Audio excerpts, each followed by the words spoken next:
Hi everybody, it's Miss Kelly from church. How are you doing? Today is Sunday, April 19th, and I hope that all of you, along with your families, had a very special Easter last week.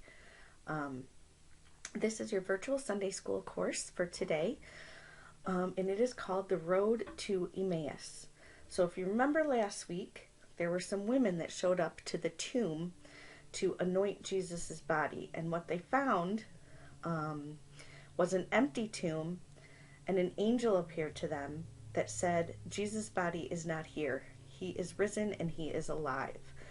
So the women went and told the disciples about the news. The disciples kind of hung around Jerusalem to see if they would see Jesus again. And some of the Roman leaders were in disbelief.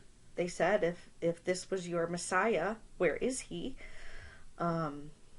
And so instead of having to deal with that, the disciples, two of them anyways, started on a 7-mile walk from Jerusalem to a town called Emmaus. And you are going to read and hear all about that story this week. I hope you and your families are doing well, staying healthy and staying safe. We're about a month into the quarantine now, so I hope you're finding enough fun activities to do. If you need any help, please reach out to me. I miss seeing you all so much, and I hope we'll be together again soon. But enjoy this lesson, and I will look forward to seeing you next week. Bye-bye.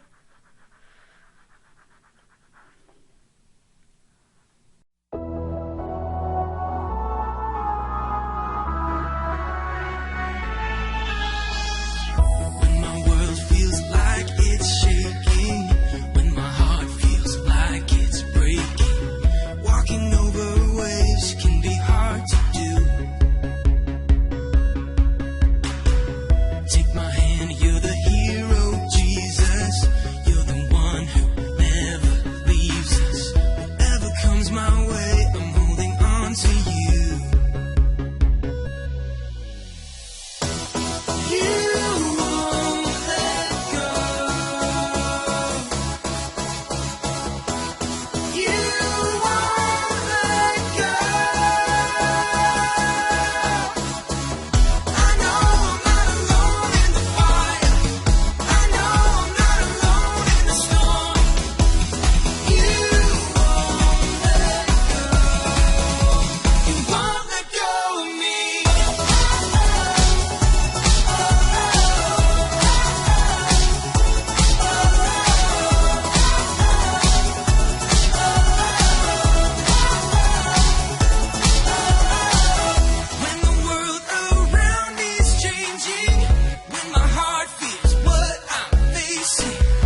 Jesus had been taken from them and brutally crucified on the cross, the disciples of Jesus were left confused and downhearted. It had been 3 days since the tragedy, when 2 of the disciples began the 7-mile journey to a village called Emmaus. When they traveled together, they talked about the things that had happened. At a certain point in their journey, another man joined them and continued with them in conversation. The man was Jesus, their beloved master, but the disciples did not recognize him. The man asked, "What is it that you are talking about?" The disciples were surprised that he was not aware of the recent events that had shaken the city. With a sorrowful look, Cleopas, one of the 2 disciples, answered the stranger, "Are you the only visitor to Jerusalem who does not know the things that have happened over the past days?" Jesus pretended not to know, saying, "What things?" "The things concerning Jesus of Nazareth, a great and mighty prophet," they replied. "Our own chief priests and rulers delivered him up to be condemned to death, and they crucified him. We had hoped that he was the one to save all of Israel, but here we are 3 days later, left alone and confused." And to add to the confusion, some of the women in our group came back from the tomb and declared to us that the body was gone, that they had seen a vision of angels who told them he was alive.